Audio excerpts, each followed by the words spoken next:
this marks a new beginning. Thanks for supporting a total reinvention. The soul is still here, but the vibe's a little different. Unpredictable, hide the kids and the women. Sports of all sorts, music mixed with living. Rep New York City, but ain't the politician. Always bring the heat, Steph baking in the kitchen. Big shout to y'all, I appreciate the listen. Donnie put the rest, but I'm still in the best. In the world of what I do, all y'all know the rest. I live it, I breathe it, I'm the whole definition. The pinnacle, the ultimate, I'm on a new mission.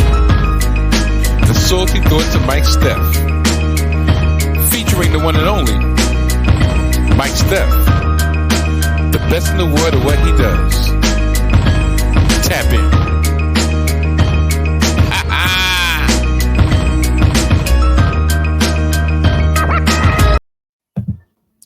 What up, people? I said, what up, people? Welcome to another edition of the Salty Thoughts of Mike Steph podcast, featuring the one and only Mike Steph, best in the world at what he does. Yes, man. I am back this week. I am back for the first of my 2 episodes.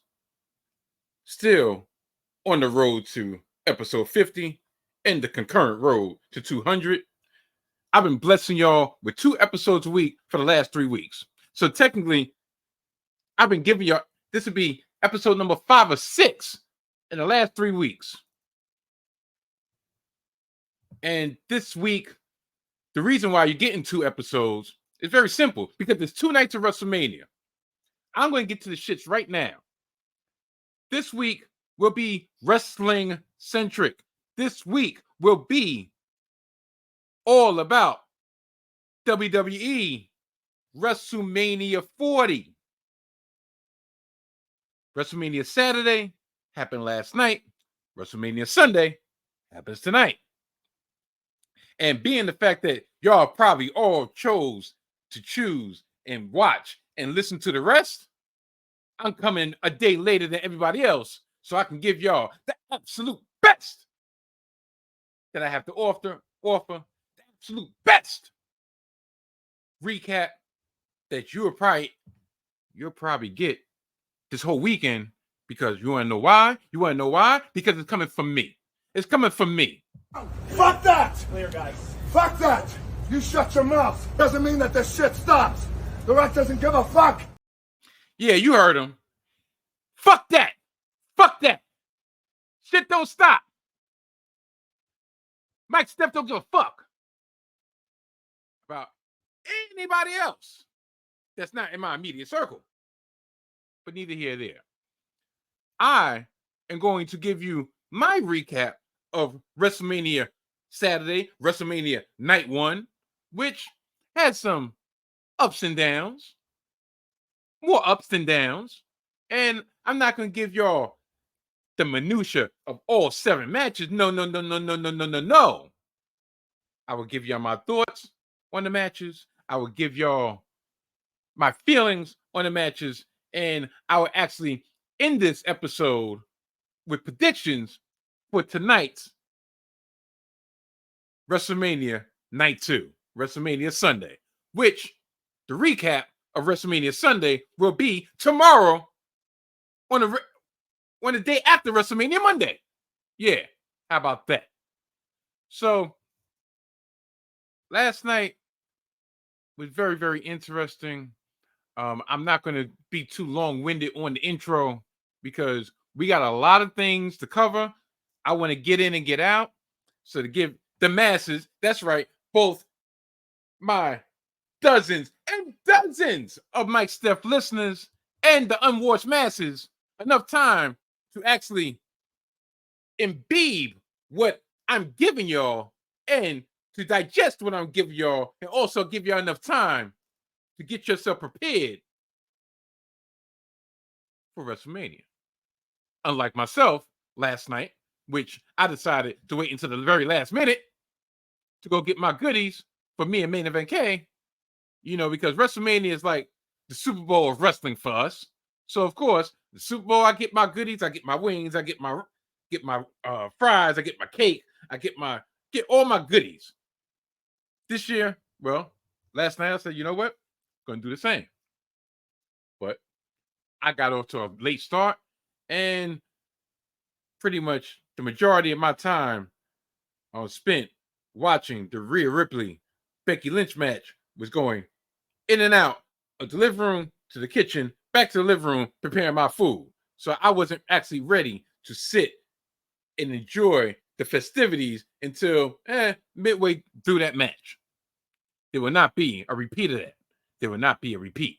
So, like I said, I'm going to get this shit on the road. This will not be a 2-hour extravaganza.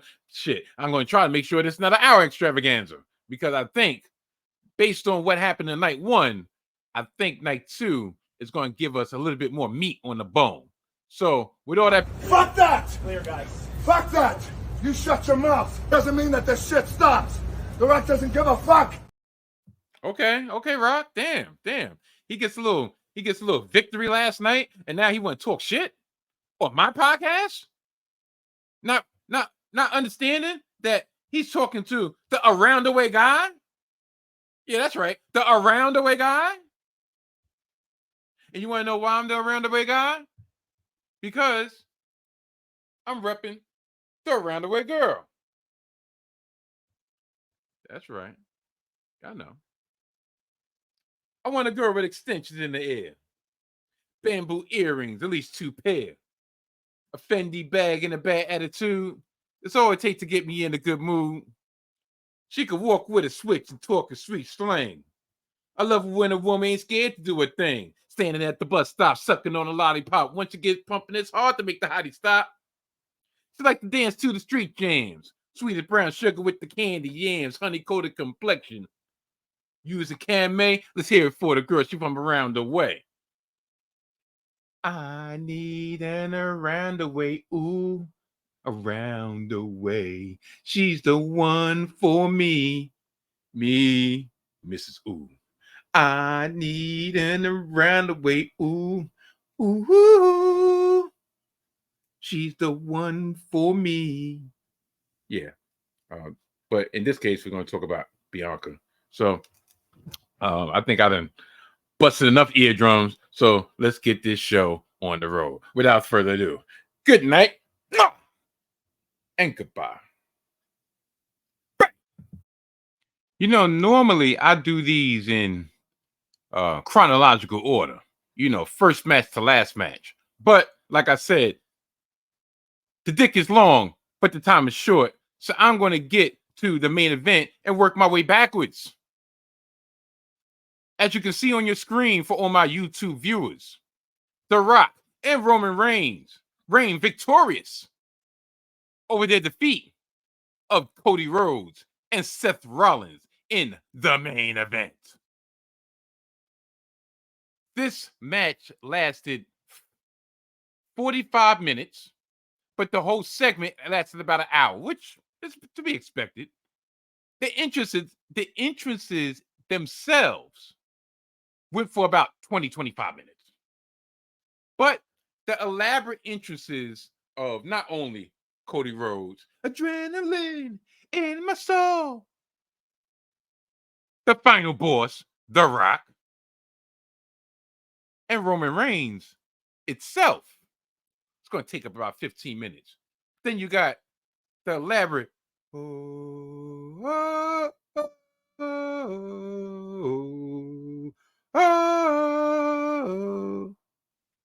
of Seth Rollins playing off of his wife's entrance. Actually, if you think about it, now that I'm thinking about it, if you think about it,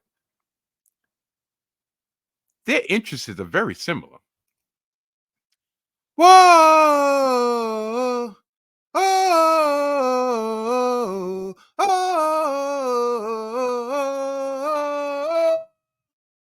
Oh! Oh!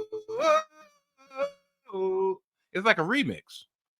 And not only was did that come to my mind, actually, literally, their entrance wardrobe was the same. Becky pretty much had like almost like a wedding dress attachment to her garb, and Seth Rollins kind of had a wedding dress attachment to his garb.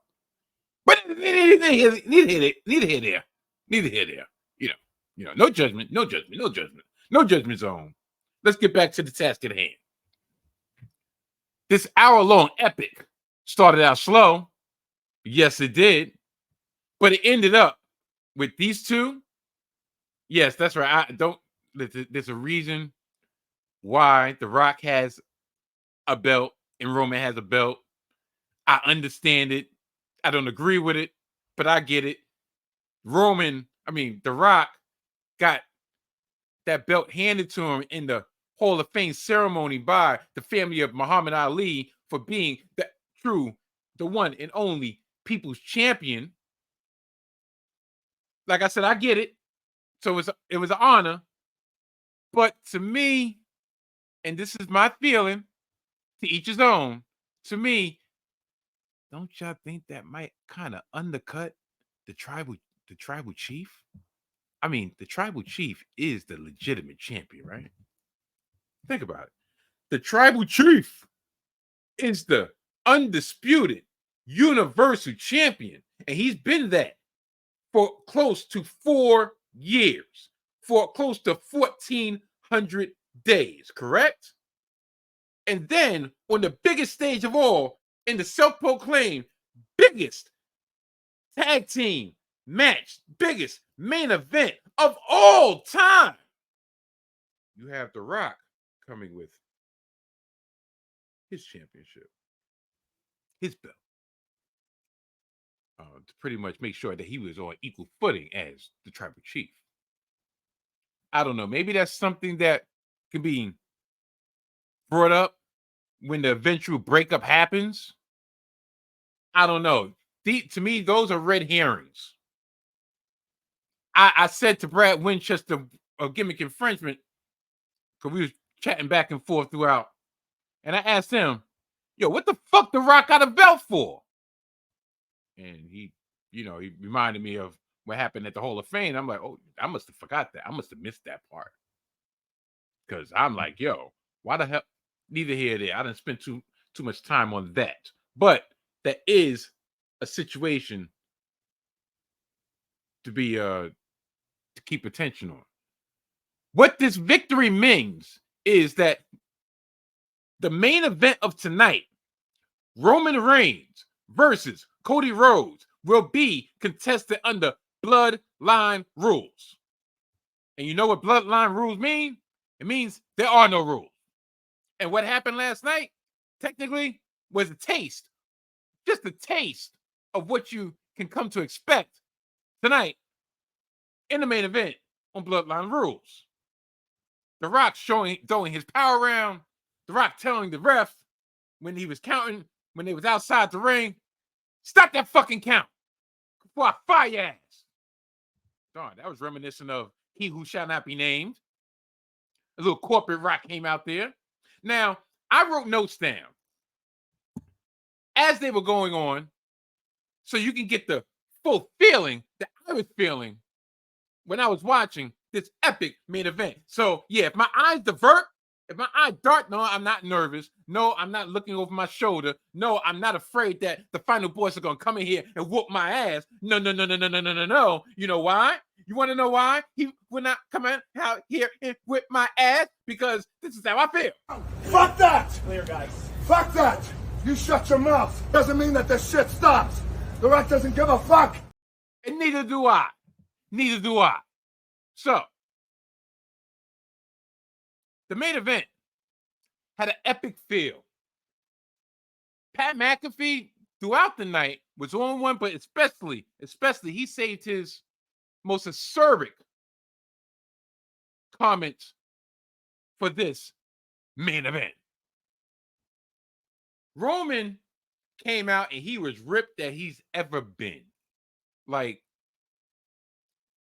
McAfee said upon the entrance that the tribal chief looks to be in the best shape of his career. I mean, we don't know what he was working with after all those years of the tactical guard. And when he first took the tactical guard, you could tell, he was up there.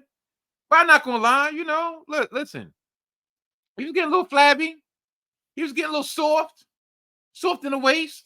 He was on some, yo, I'm here and I wrestle about once every 5 months.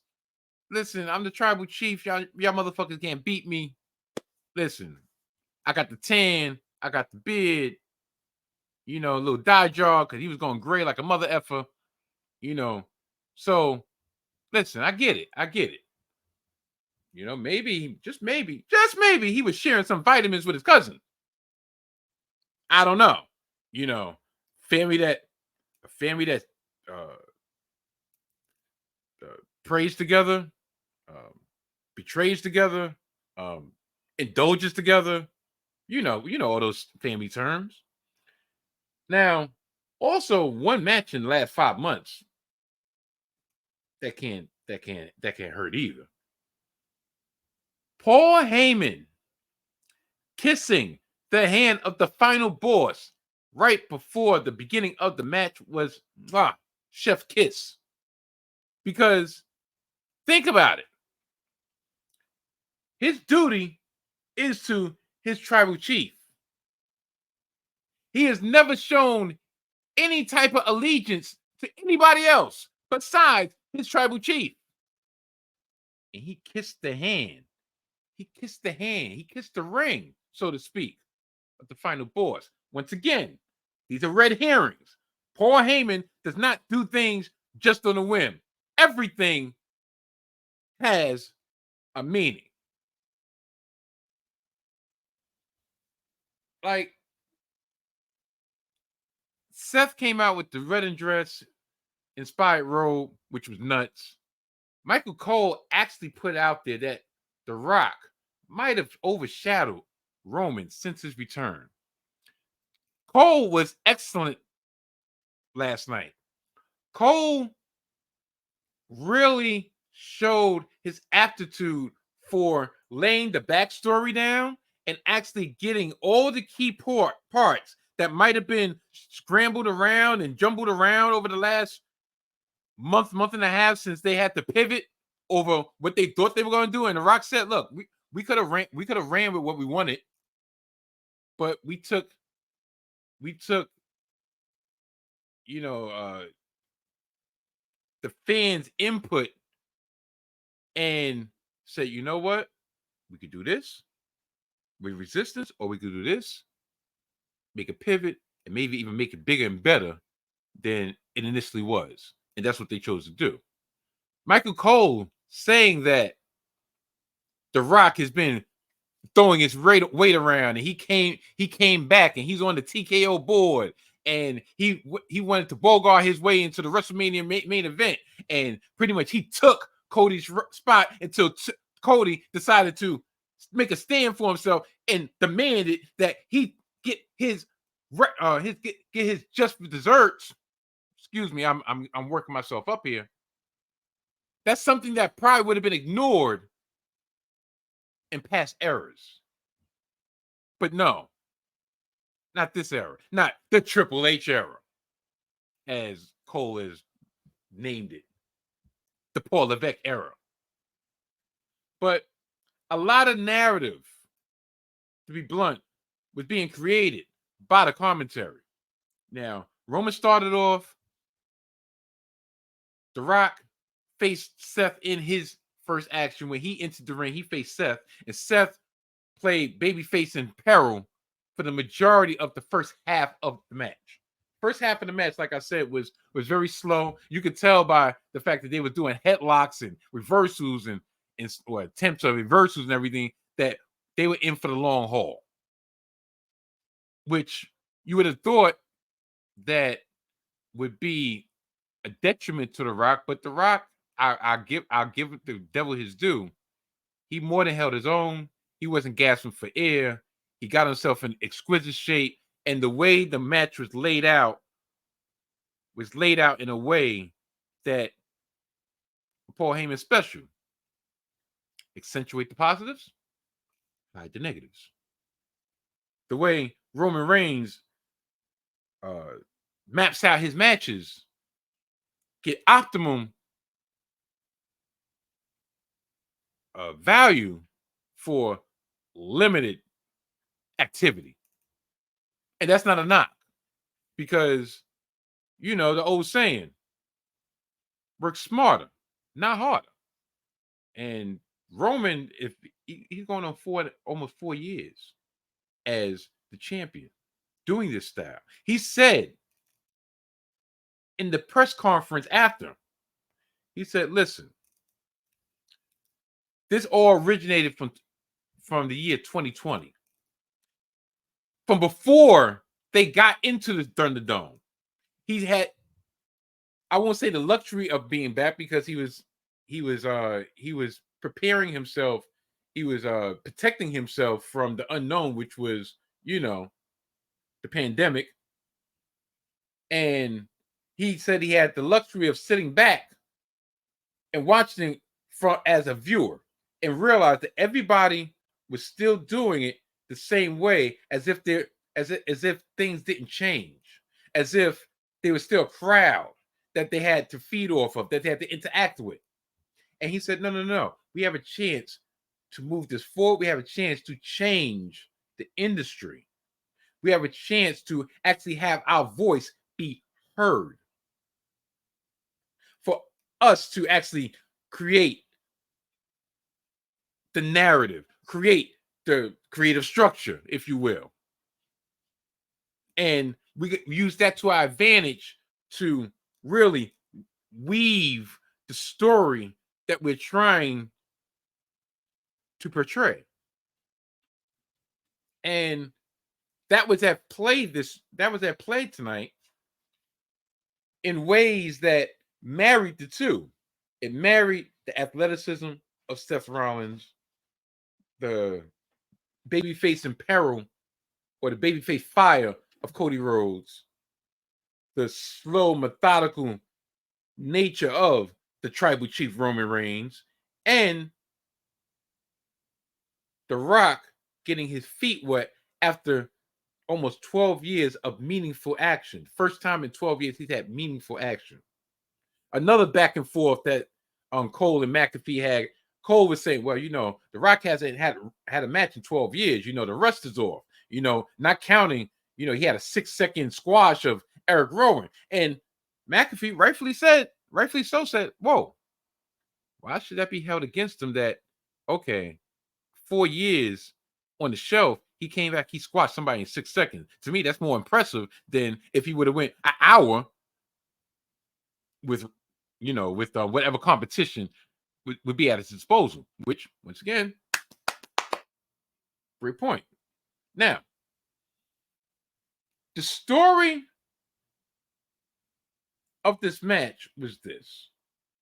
Matter of fact, The Rock told the referee that if he counts, he's fucking fired. That led to loosened rules for the rest of the match.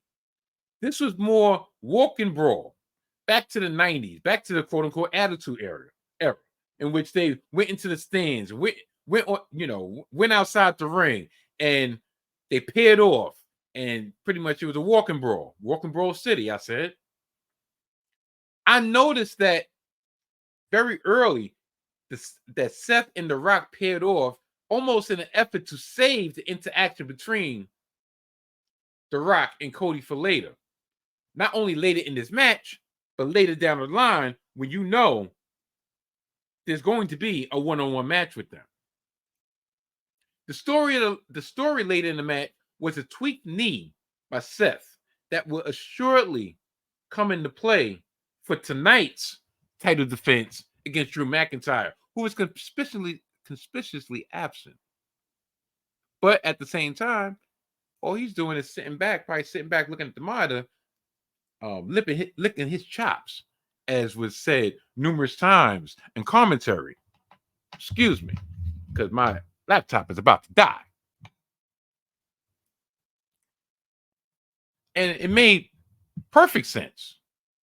Why am I going to come out and put myself in harm's way when this idiot Seth Rollins stuck his nose in something that had nothing to do with him, wanted to be Mr. Righteous, and guess what? He's going to fuck around and get hurt, and he's going to be easy pickings for me, the Scottish psychopath. And kudos to him. Seth had taken the brunt of the beating while Cody during the Heat segment seemed neutered. Because, yes, I know. If the rules are relaxed and you had Roman and The Rock pulling every trick from under his sleeve to keep the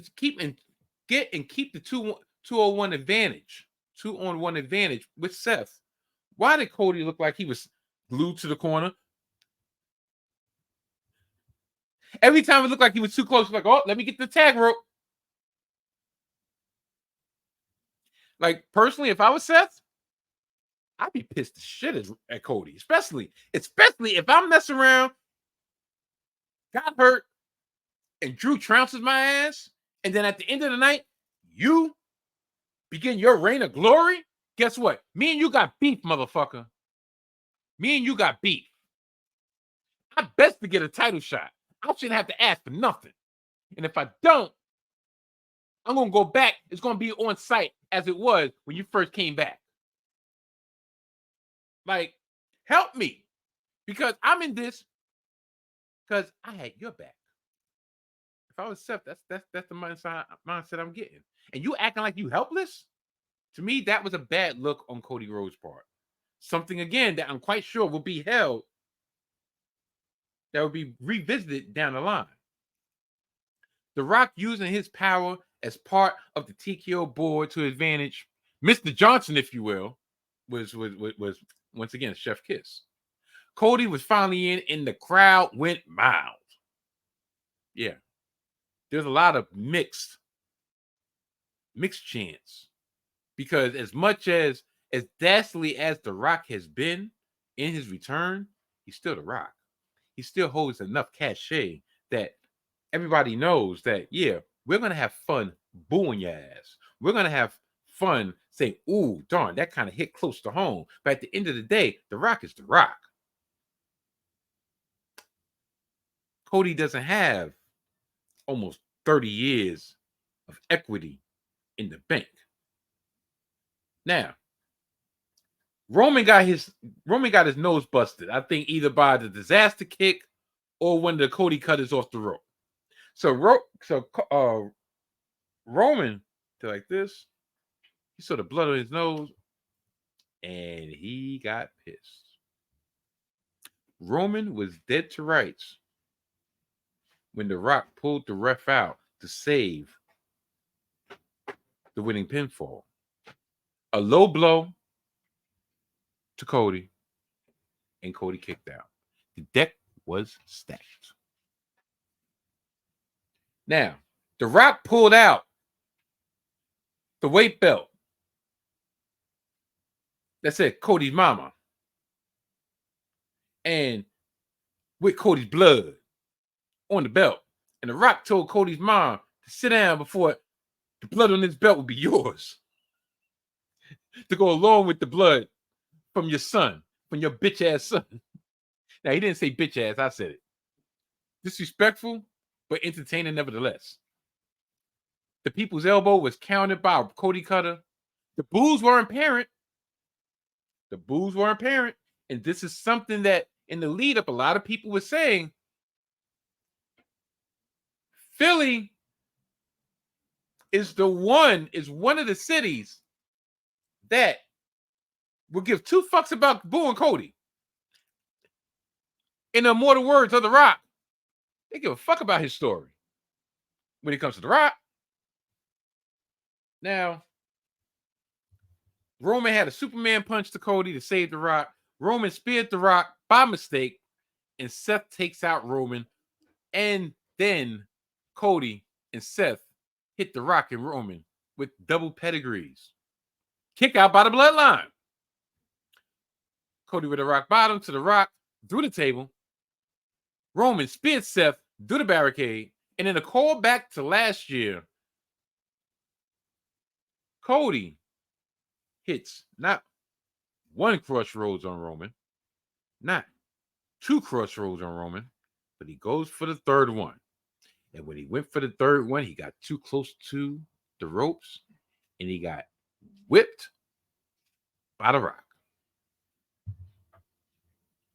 And that enabled Roman to tag The Rock. The Rock gave Cody the rock bottom, followed it up with the people's elbow, and got pinned by The Rock. 1, 2, 3. Bloodline rules are in effect for tonight's main event. Seth Rollins was never seen again after the barricade spot until the very end of the match. Matter of fact, the conclusion of the match, with this look on his face of, I'm fucked. I'm hurt. I'm tired. Got my ass bust. And I have to defend my title tomorrow night.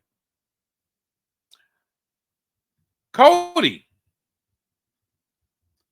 on the other hand, matter of fact, not on the other hand, Cody had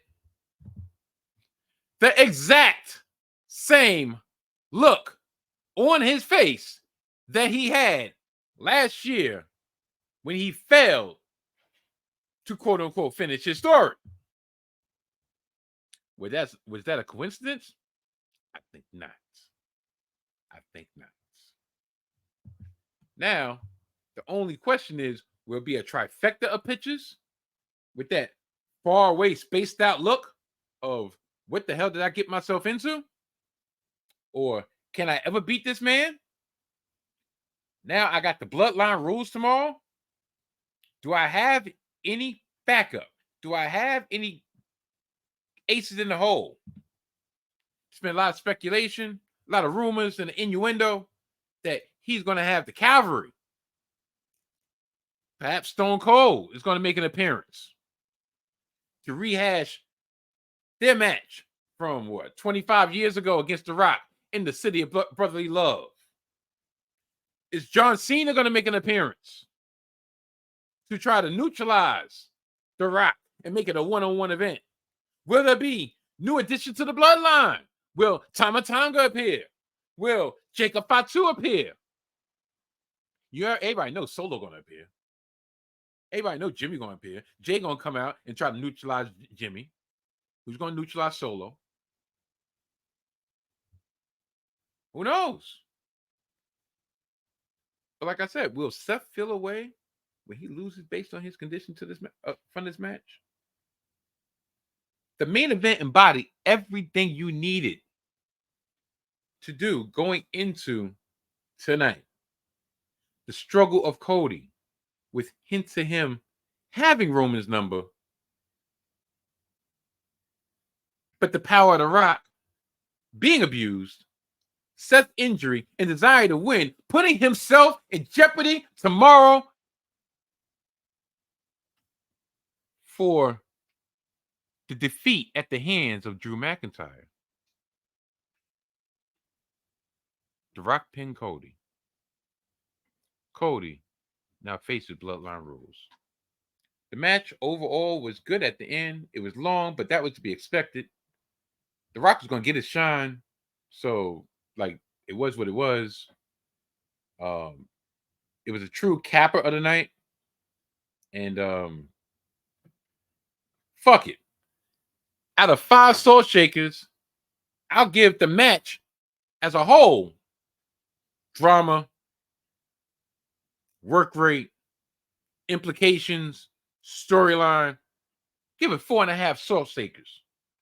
Yeah, that's right. I said 4.5 Salt Shakers. What you're going to do about it? The next match on this review was the women's world title match between the Eradicator, Rhea Ripley, and the man, Becky Lynch. Back-to-back years, Rhea has beaten a horsewoman. I wonder where they got that template from. I just wonder where they got that template from. You know, I mean, it seems like the kind of playbook that they're reading from seems kind of familiar. You know, Miss Belair, maybe, perhaps, retaining in her first year to date reign at WrestleMania. I wonder where they got that from. Check that box too. the match was good, but for some reason, the way the lead up to this event made me feel, it made me feel confident that RHEA was going to retain.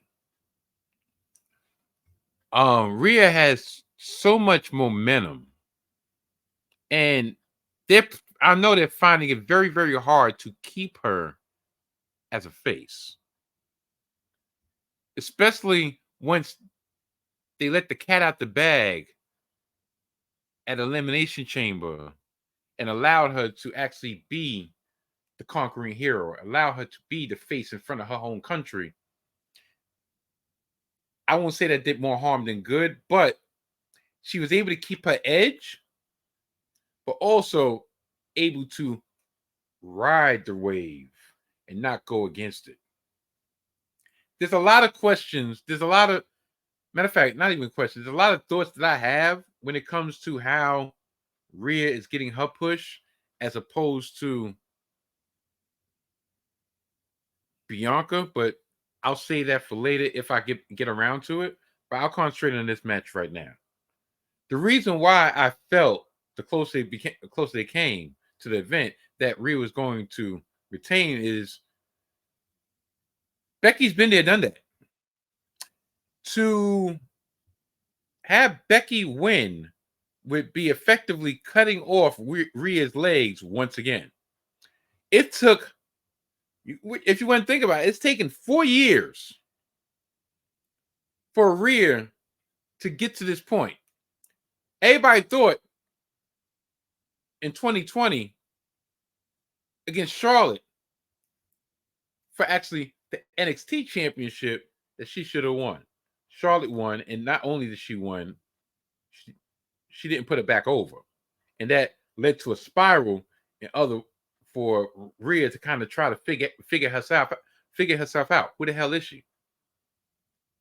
And up until now, last year's match, to tell you the truth, I'm not gonna lie, quiet as kept. And this might not be popular, or it might be popular. Last year's match against Charlotte was way better than this year's match. And yeah. I know. Becky was fighting the last couple of days of 102 temperature. Becky had strep throat. Becky was under the weather. Plus, it was like 50 degrees outside. Wind chill to 45, which they kept on reiterating throughout the night because it was brick. So I heard. Because listen, it was brick in New York. So I can imagine it was brick in Philly. Out there in the football stadium for 4 hours, unless you was lathered up, you was feeling every bit of that cold. I'm surprised we didn't get more headlight sightings. Just saying. Listen, it's 2024. They got better technology.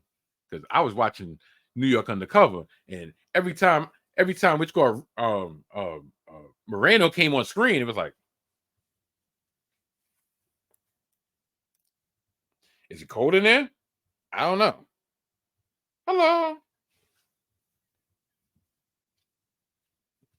Listen, I don't know, but yeah, they kept on reiterating how the weather was taking a factor. Becky was under the weather, but the story of the match was RHEA effectively had Becky's number. Sorry,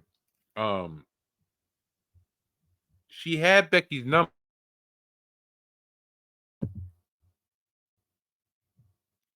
due to scouting, due to experience, due to her just being able to manhandle the man. She counted the manhandle slam. Becky counted the prism lock, or matter of fact, she attempted to counter the prism lock, in which RHEA added a new tweak to the prism lock and combined it with a body scissor, which forced Becky to valiantly reach the rope. And it was just clear to me that Rhea was not going to be denied. I mean, plus she got the live band intro. I was going to say the only people that have gotten the live band intro that failed, well, no, the people that get the live band intro always win, but no, my friend. WrestleMania 17, first appearance of Motorhead, Triple H lost. WrestleMania 30, Bray Wyatt had his band, had the band play him out. Infamously, he lost. I believe Randy Orton, didn't Randy Orton get a band play him out? I hear voices in my head, don't know me. Yeah, he lost. Shoot, how many times did John Cena have something play him out and his ass lost? I think he did it in WrestleMania, what? WrestleMania 30, no, 27. You know, he had the band or something like that. Yeah, he lost. So Rhea having that, but being so happy, so joyous about that, once again gave me a little insight that, yeah, she was gonna win. Now, the match was good. Rhea showing her power, and Becky showed her guile. If there was any out, it's that Becky was announced to being ill and on top of the climate weather. That's her out. Now, I don't think this is a one-off, because if you look at the rest of the division, who else is ready? Matter of fact, I'm going to answer my own question. Who else is ready to challenge or step up to Rhea? A glaring omission of the card from the Raw roster, and that's Liv Morgan. And I mean, don't get me wrong. In years past, I probably wouldn't be a proponent to this, but I think Liv should be the one to take it off of Rhea, because in reality, that story is a year long. Rhea put out Liv not once, but she turned on her and then she put out of action. Liv has been on her revenge tour. Liv has more equity in her bank for revenge than Becky. Becky was just like, don't talk about my daughter. And my thing is, technically, she didn't really talk about your daughter. She just said, your daughter gonna call her mommy. I mean, like, shit. You call yourself the man. She needs somebody to call her mama, right? Just say that was a little bit overreacting. Now, like I said, who's next for Rhea? Will there be a rematch? Yeah, I'm quite sure there's gonna be a rematch on Backlash, and Becky's going to take the once again, because as much as I can see Becky winning, there's no story for Becky to win. It's at least not on Raw, except for the fact that that's the one championship that technically she hasn't held. She went down to NXT, won that championship because she never had a chance to win the NXT championship. There's no reason. There's nothing left for her to do except maybe there's a draft coming up and maybe she gets drafted over to SmackDown. There's going to have to be some type of mixture, some type of shuffling of the deck with the two rosters, because SmackDown's women division is stacked. Raw's women division, I was talking to my son Chef Mix the other day, and I'm like, all right, you got Becky, you got Rhea, you got Liv, you got Nia. Who else is there?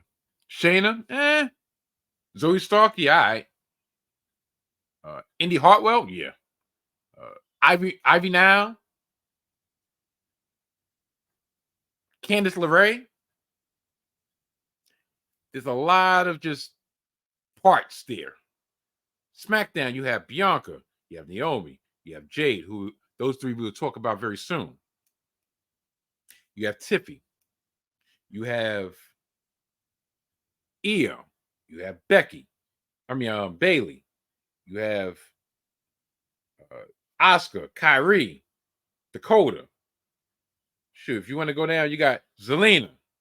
You got Mi Chin. That's 11 right there. That's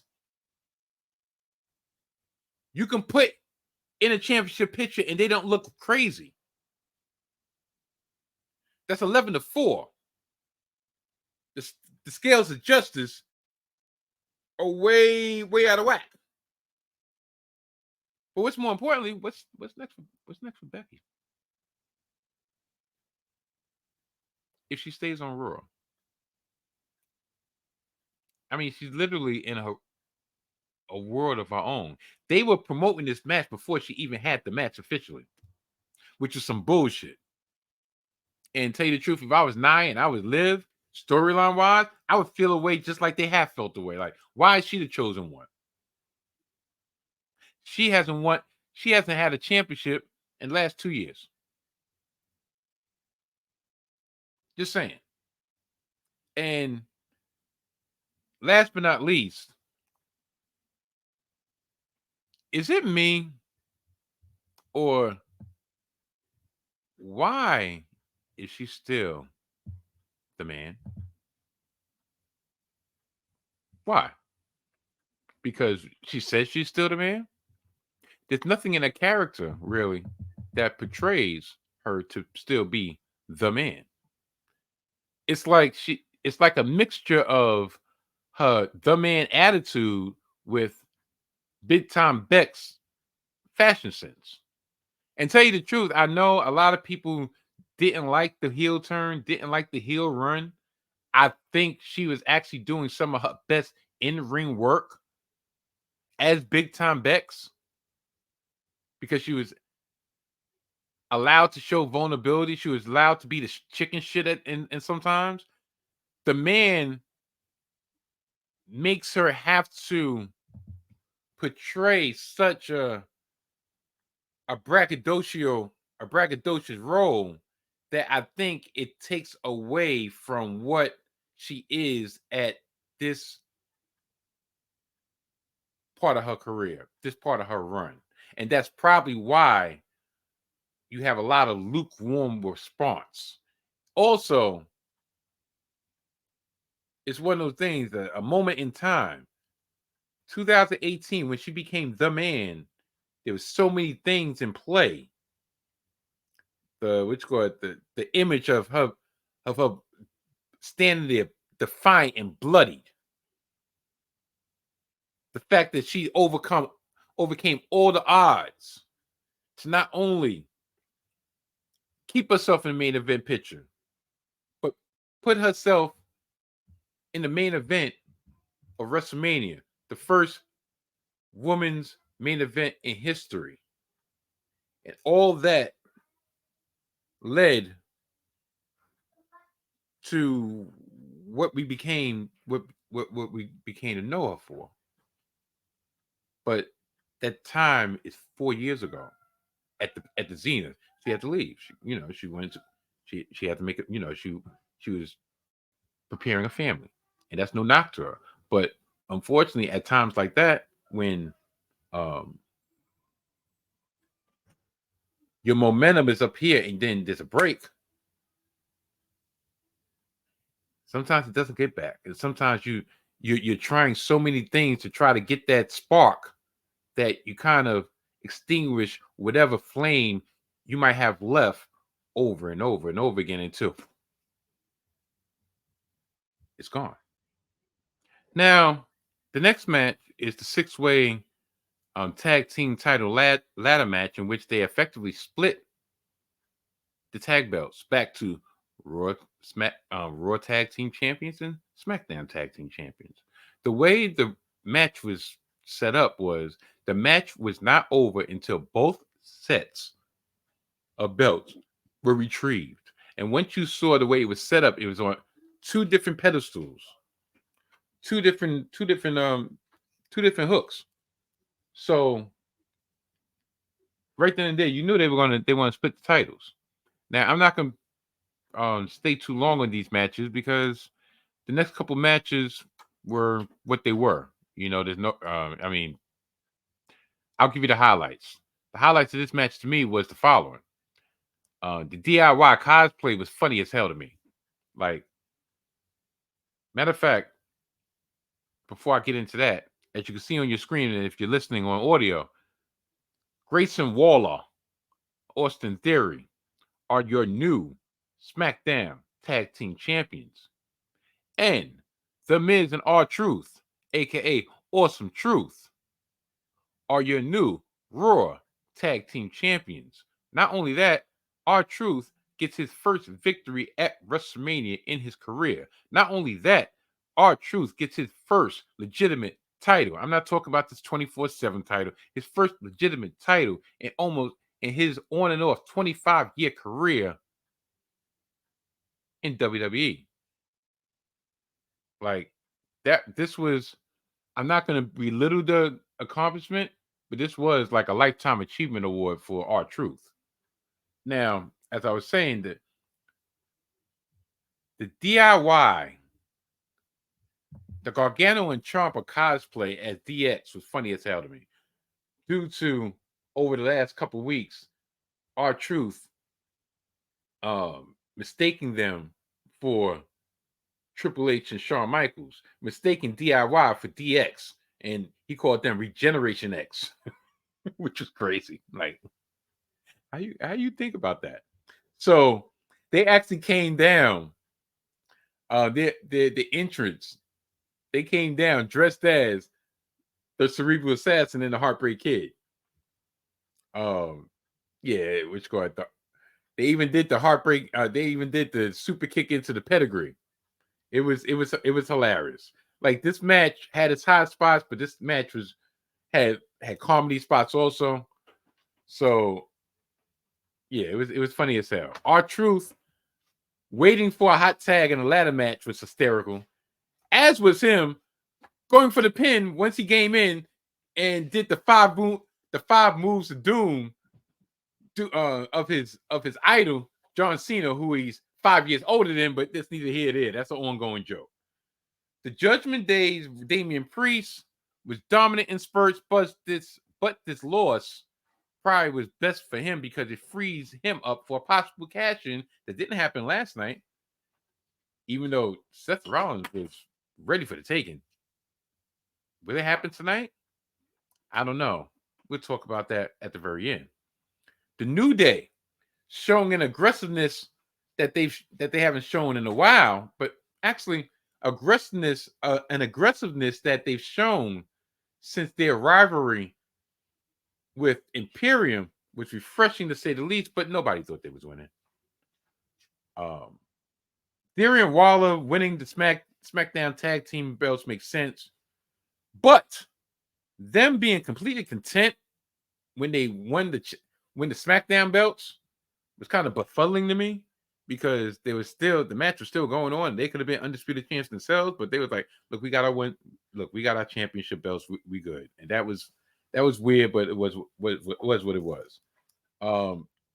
Miz and Truth, like I said, winning their tag team belts, that was expected due to the rivalry that they had with the Judgment Day, due to R-Truth being excommunicated, as Michael Cole said, from the Judgment Day.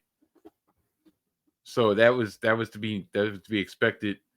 And I thought, if anything, it would have been, I think this was best for it to happen this way instead of a one-on-one or a 2-on-2 match between Awesome Truth and the Judgment Day, because it allowed more people to get on the card. And I think they should have struck while the iron was a little bit hotter, but it was still remnants of that, so you can kind of parlay that there. I don't see a long reign for the Miz and R-Truth, but it was one of those very heartwarming stories that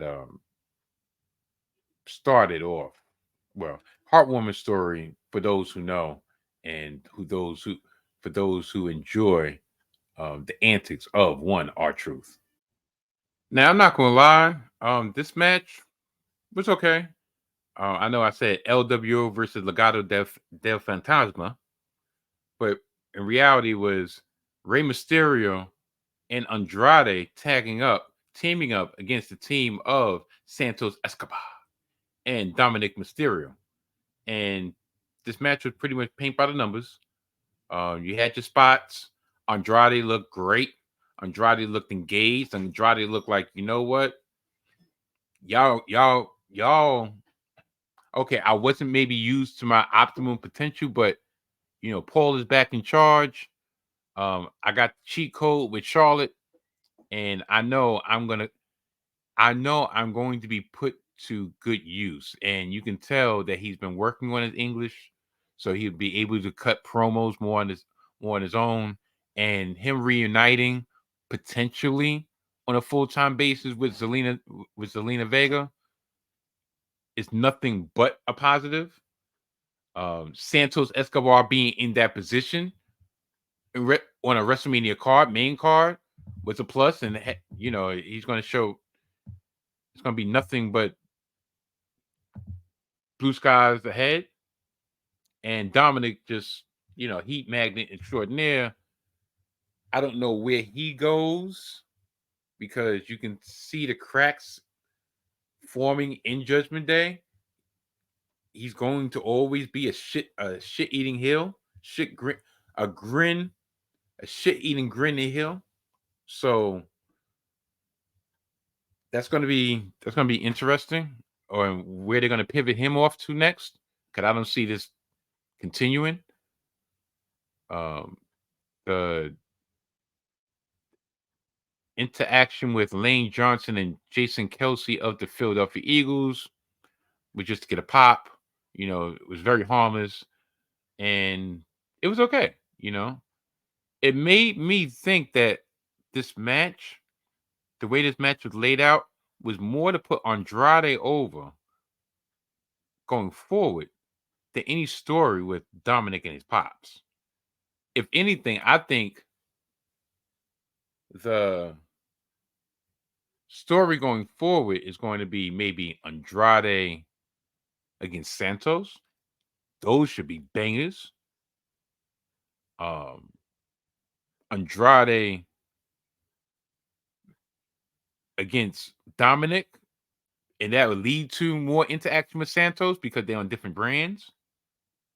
But even though, like I said, Santos took the pin, like I said, being in that position was a plus in itself. And everybody knows that Carlito's going to turn. I don't know, because Carlito, when you look at that group, the LWO, it looks like one of these things just doesn't belong here. One of these things just isn't the same.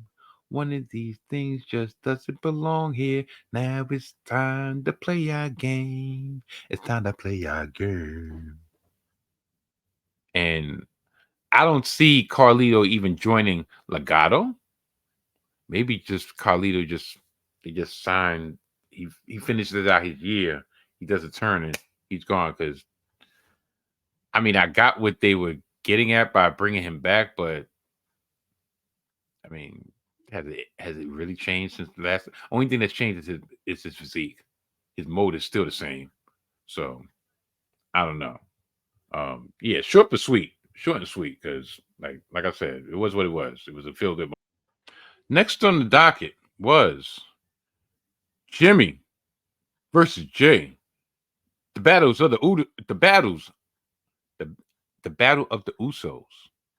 The battle of Yeet versus No Yeet. Yeet versus No Yeet. And I'm not gonna lie, it's another thing that me and Brad commented on. The crowd was way more subdued than you would have thought. Was it because of the build? Perhaps. Because you think about it, the crescendo of this build between the two brothers was last summer. SummerSlam, to be exact. And it's not like both of them have not been on your TV screen. Jimmy cost Jay the Universal title at SummerSlam. Jimmy cost Jay the chance to be the tribal chief. Jimmy turned on Jay. And his rationale was, I was saving you from yourself. I was saving you because the power of the tribal chief would have corrupted my brother. And that would have been all well and good if Jimmy didn't turn around and continue to be an underling to the tribal chief and his younger brother. Because in that threesome, he is clearly number 3. Also, Jay left SmackDown. Remember, deuces, ooses. And he went to Raw, and he's made a name of himself. He's won a tag team championship by himself. Well, yeah, without his brother. And Jimmy said that in the build of, listen, am I my brother's keeper? Am I my brother's keeper? You can do nothing. I don't want you to do anything without me. You left me. You left me. And since you left me, I'm going to make sure that you don't achieve nothing without me because I'm the older brother. Once again, maybe that would have given it more impact if Jimmy might have achieved anything on his own.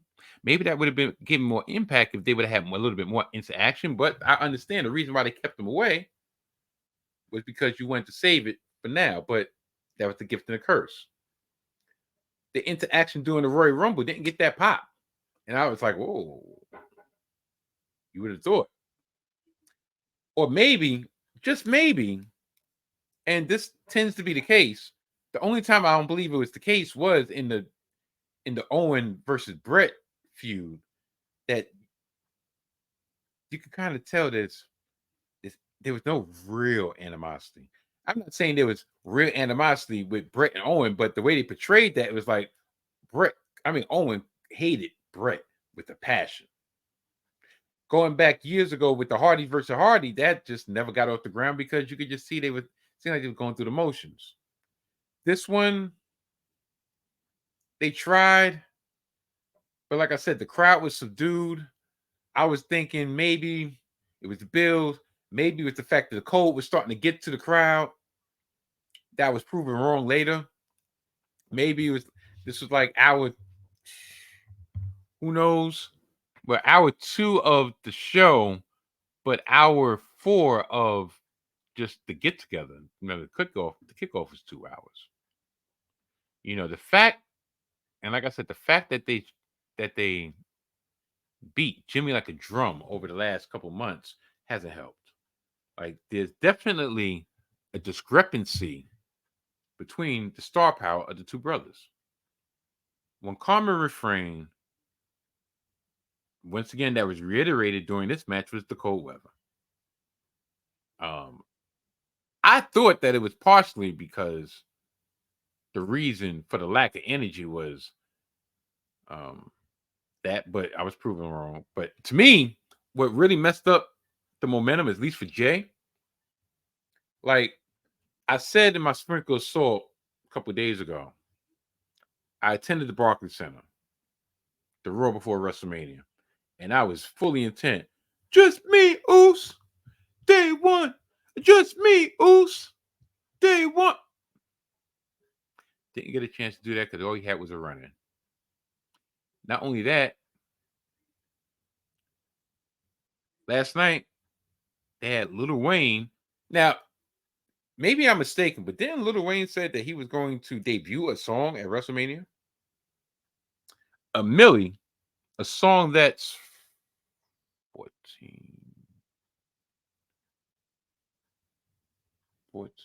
17 years old. It's not a new song. Not only that, that's not his voice sounded off because I guess no auto-tune, because that song was auto-tune. A milli.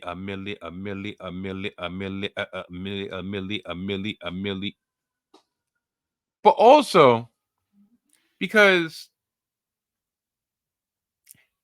You didn't need Lil Wayne to hype up Jey Uso's entrance. His entrance is a vibe.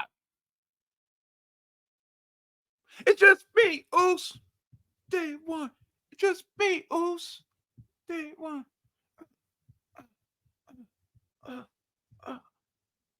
So him doing ad libs, yeah, me, yeah, just you, yeah. I'm like, if you don't shut your gremlin ass up, took me all out. I was like, yo, I feel like I was in the stands. I was just like, this mother.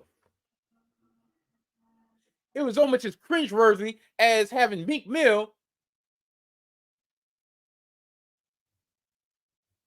in the introductions, in the introductory video of WrestleMania, especially with the situation and the scuttlebutt revolving around Meek Mill. Yeah, daddy. Yeah, you took it like a pro, daddy. I don't know. Just me. But yeah, Lil Wayne just messed up the moment for me. His ad-libs wasn't needed at all and took the momentum out. The match itself was what you expect. Lots of kicks, lots of Samoan drops. The key moment for me was when Jimmy, after getting his ass whooped, pleaded for mercy and wanted to apologize. Jay, being the fact that so hard a guy he is, because at the end of the day, all he wants is his family together. That's the one thing. All he wants is his family together. And that has to be said. So, you know, he let his guard down. Of course, it was a ruse, and it briefly allowed Jimmy to gain the upper hand till Jay knocked the yeet out his ass and got the win. Is this a one-off? I don't know. Part of me wants them to run it back and really show what they're capable of. But on the other hand, maybe this is one of those bucket list items of, yo, we went from pre-show to main event together to wrestling each other. We're good. Because everybody knows, whether fair or foul, that they truly love each other. So, yeah. Not much to be said. That. But a major caveat is this. Fair or foul, damage control isn't as over as you would think. Bailey, you know, the forgotten one in this build, you know, the forgotten one that's actually going for a championship, which I wholeheartedly believe that she's going to win. She better win the way she's been the invisible woman in this lead up. Gave them the reaction they were getting. As much as they might, and I'm talking about Dakota, Oscar, Kyrie, as much as they might, or more specifically, Oscar could go in the ring, it's crickets out there. Like, remove Io from the equation and it gets worse. The star power was definitely on the side of the faces. Jade having the spotlight on her and not shrinking was wonderful. Naomi returning to the spot was a great moment in itself. And Bianca, while not seeming to have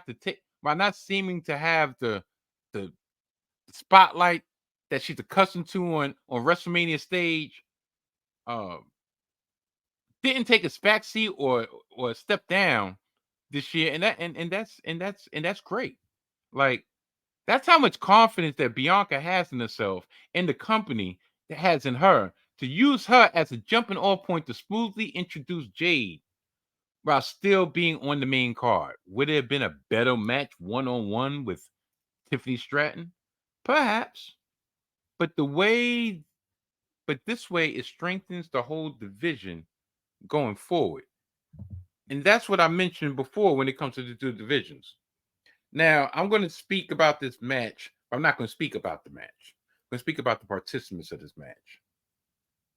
Jade Cargill oozes star. The star aura just oozes off her. Bianca's confidence in, and she said so in the press conference, that when her and Jade had conversations before, I think either before Jade jumped over. I mean, I shouldn't say jump, but before Jade came to the WWE, and once Jade officially signed, and pretty much they had a conversation of, look, I'm welcoming you with open arms because I feel that what's meant for me is meant for me. What's meant for you is meant for you. You getting a spot does not diminish me, does not diminish my shine. Like, it's been this notion for all these years, and Naomi even mentioned it when she started way back when, that for years it was only Alicia Fox. It's only Alicia Fox. She was the only black woman on the roster, damn near. If matter of fact, not even damn near. She was the only black woman on the roster. Then it was Naomi. And Bianca was like, for all these years, it's always been like, all right, we can only have one. Or if we have one, that person's special. And I took it, people might try to parse the words, like why she's trying to generalize this. No, what she was saying was,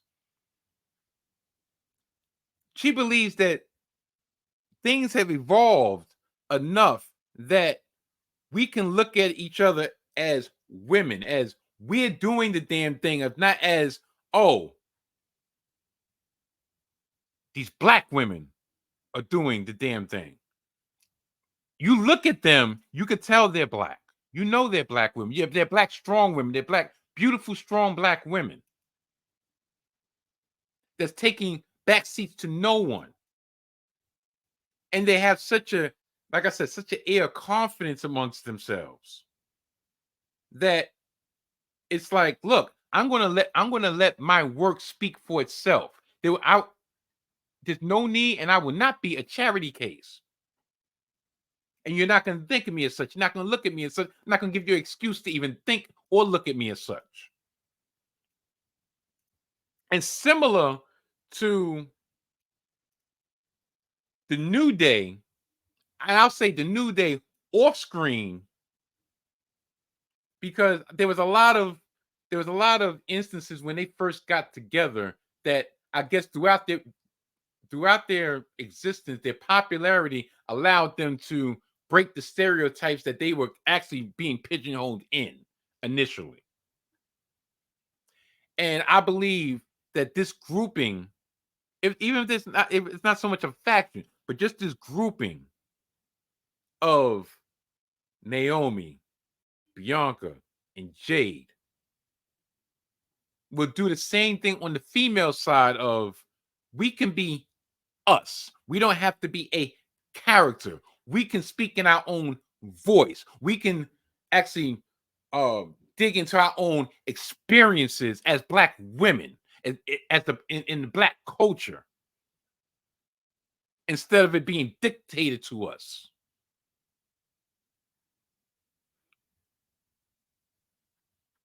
If you think of it, on the other side, you have Kyrie, Asuka, and Io. Not in this match, but the Asian contingent.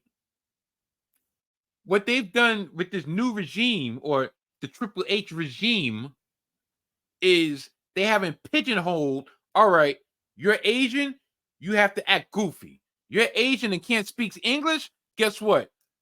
We're going to force you to speak English, or you're just going to be a mute. They've actually played into their strengths. The Kabuki Warriors, that name, I'm quite sure was meant to be a slight. Asuka is just Asuka. But you're seeing more of a serious side with Io getting the chance to speak her words and having the subtitles, so therefore she can actually display the emotion of that her words mean, instead of having to concentrate so much of having to speak on a mic in front of a crowd that sometimes is not forgiving of, yo, listen, take your time. Like, we can go back to the Hall of Fame, Bull Nakano. Some part of that speech made me feel uncomfortable, because I'm like, this is the reason at times that the Hall of Fame shouldn't be in front of the regular public, the regular wrestling fan, because a lot of wrestling fans are fucking idiots. A lot of wrestling fans are ignorant. A lot of wrestling fans are fucking dumb. To be blunt. But yeah, this match went a long way to allowing the next generation, or even this generation, to know that they can do it. They will be allowed to do it in their own voice, in their own way, in their own unique style. And to me, that was the most important part that I took from this match. You know, listen, Jade won. Jade looked great. Bianca looked phenomenal. Naomi did wonderful. But that to me, that was not the important part. If y'all have a chance, please check out the post WrestleMania press conference and check out the segment with Jade, Bianca, and Naomi, and just the words that they have, the words of wisdom, the words of inspiration that came out their mouth and was on that platform. Is I can't even do it justice. So that's why I'm referring y'all to there. The last match, and tell you the truth, if I was thinking about it, I would have given my thoughts right after the main event, because this was main event worthy in itself, especially the story. Sami Zayn defeated Gunther for the IC title and ends a historic reign by Gunther, the longest reigning Intercontinental Champion of all time, going on over 600 days. The exact amount of days is kind of discerning to me. Listen, it just is. Part of me is like, darn, if y'all paid attention, could y'all not put this on, like, couldn't y'all put this on WrestleMania Sunday, so it would have been 667 days? But because I just don't feel like even repeating those three numbers. The crowd was trending toward dead before this match, and I said in my group chat, matter of fact, I said in my conversation with Mr. Winchester that Sami would bring them back, and he agreed. He agreed that they would bring him back with the absolute brutalization of Sami Zayn, and he was correct. Sami and Gunther had a great match. The family aspect added to the drama. Sami talking to his son, talking to his wife on his way to the ring, giving his son a kiss, not wanting his son to suffer the same fate as Chad Gable's daughter and cry at the fact that his daddy couldn't get the job done. Chad Gable giving him words of advice and remaining in the back and just said, look, you just owe me that solid. But no, you could do this. You got this. You go do it on your own. You got it. I got faith in you. And then last but not least, Kevin Owens right at the gorilla position, giving him that last bit of pep talk. It was great. It was great. Sammy's wife was front row. The announcers telling Sami to stay down when he was getting his ass whooped.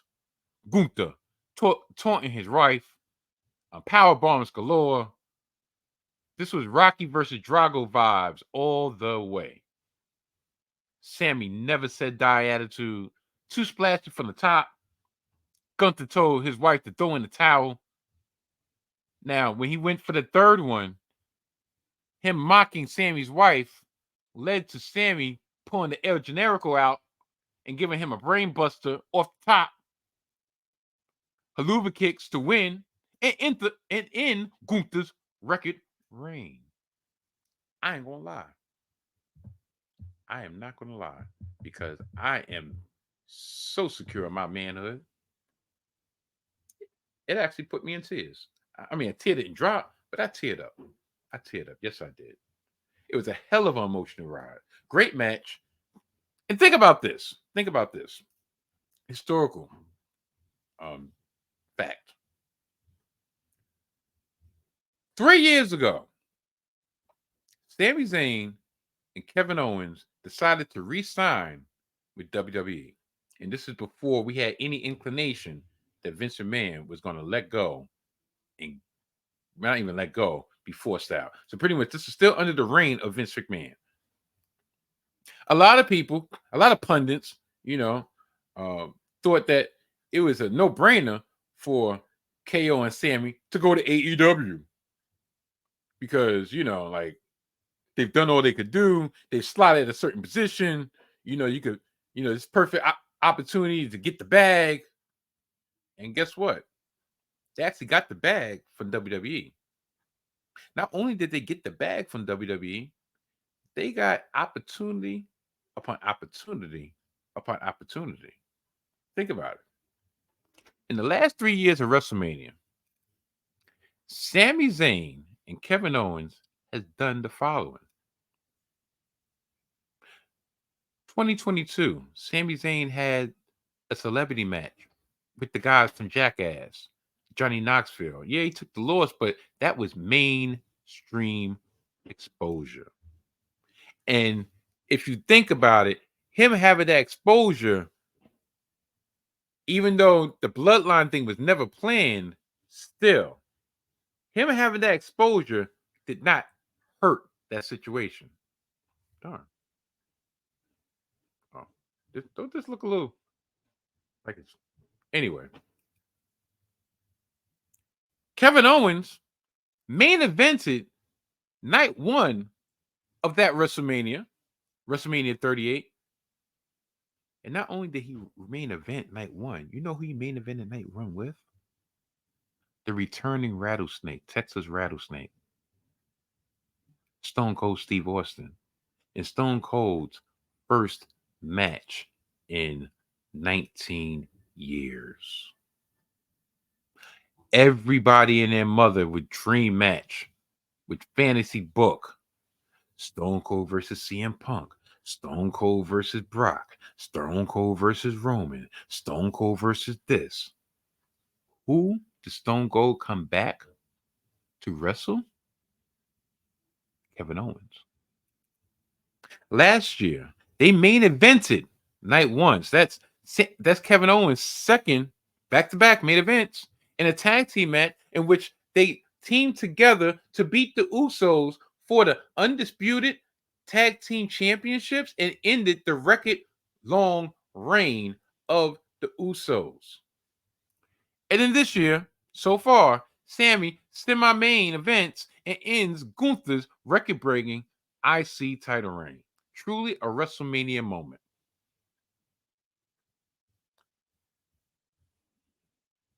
In one of these interviews, I can't remember where, but Kevin Owens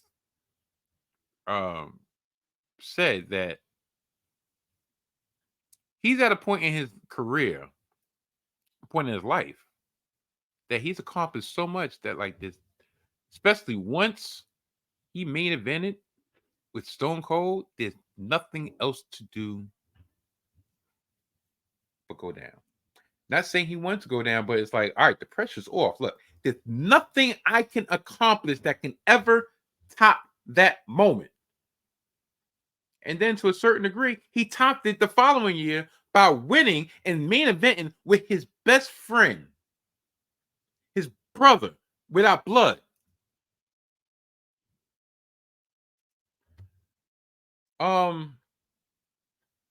Their friendship is very touching. It reminds me of so much. And I just, friendships like that are very rare. They're very rare. And to see that, it just kind of emanates off the screen. Just permeates off the screen. And I think that was the part that touched me. Yeah, the family stuff, the Rocky IV. You can win. Yeah, all that was gravy, but yeah, it was a great ending. So with that being said, that brings us to the end of this edition of the Salty Thoughts of Mike Steph podcast. I'd like to thank each and every one of y'all for making me and this here podcast the one y'all choose to view and the one y'all choose to listen to. Stay tuned for part 2, or should I say episode 49.5, dropping tomorrow afternoon, Monday afternoon to be exact, recapping tonight's activities of WrestleMania. I didn't expect to go this long, but yeah, y'all know. Anytime I talk about, yeah, it ain't gonna be an hour. Yeah, I'm gonna get in and get out. Yeah, I'm gonna do this, I'm going that. Guess what? Fuck that! Clear, guys. Fuck that! You shut your mouth. Doesn't mean that this shit stops. The rest doesn't give a fuck. Yeah, so I keep on going and going and going and going and going like the Energizer Bunny. So, yeah.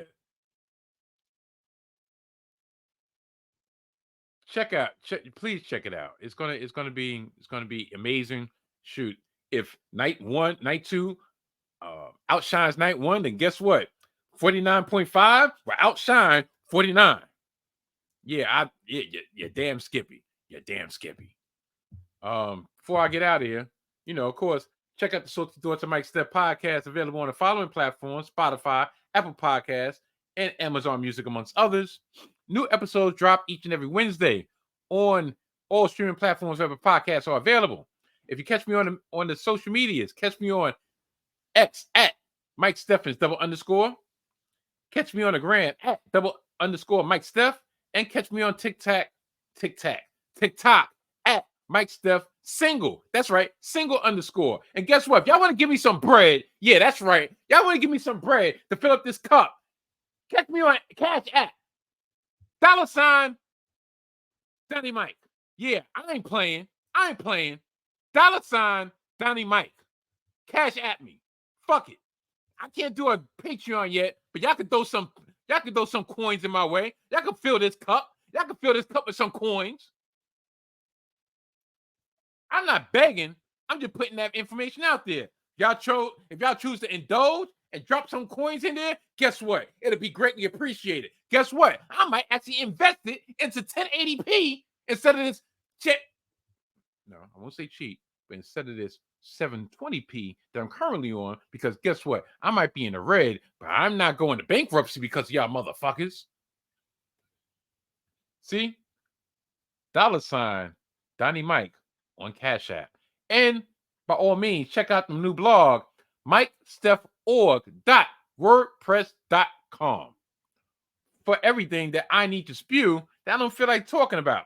I feel like writing. And guess what? My writing is way better than my verbal. That's almost like saying my stroke game is way better than my munch game. But guess what? I'll be lying, because both of them are on equal par.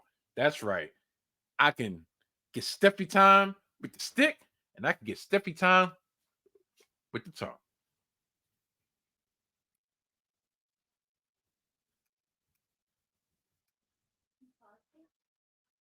No. Yeah. Main Event K said hi. Darn it, that was so awkward. So I'm gonna get out of here. I'll catch y'all tomorrow. Until tomorrow. Goodbye.